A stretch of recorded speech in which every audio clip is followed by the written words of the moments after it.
Okay, this one is called Identity Crisis. I wrote it when I was 14 when I first joined my church. I haven't read it in a while, so I'll probably stutter a little bit. I wrote it at like 4 in the morning, so it's probably not even that good. But okay, Identity Crisis. As I stare in the mirror, I wonder, who is she? What's her name? Unsure of who I am, and so I stare. I wonder why her eyes are red and why her cheeks are wet. I stare until I see these scars that bleed. I stare until I see and feel every broken piece of she. I can see past the rise into her life.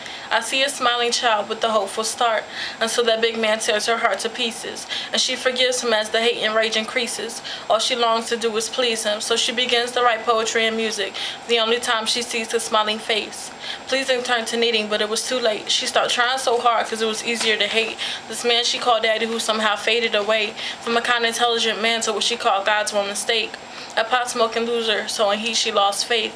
His wife, a beautiful, hard-working woman who falls ill. She loses her sight and memory, only gaining hospital bills. This 13-year-old, now a mother, doctor, sister, and father, takes on these roles though she is only a child. As I continue to watch through her eyes and stare deep, she goes searching for love among wolves as a sheep. She keeps falling in lust, getting up with scraped knees, until she falls in love with a creep. He calls her a woman, and so she starts to believe it. He says he's a man and that men have these needs. Desperate to hold on to this unreal euphoria, she agreed to get on the floor with him. She can't help but cry at the sin because somehow she knew she'd never see him again. Now she's scared to love men. But she falls deep in love again.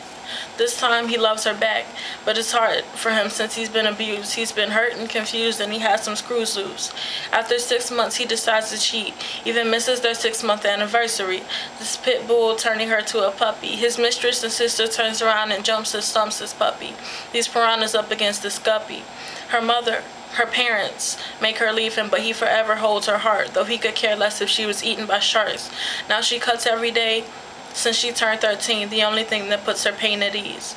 Then she meets Forerunners, a family with sisters and brothers, and what she's always wanted most, the father who loves her completely and she talks to every day. She could tell anything, and he repeats the cycle of lies as he slowly slips away. How is she to deal with the pain of everyone's trust running the other way? And it goes black, and I'm back in front of the mirror.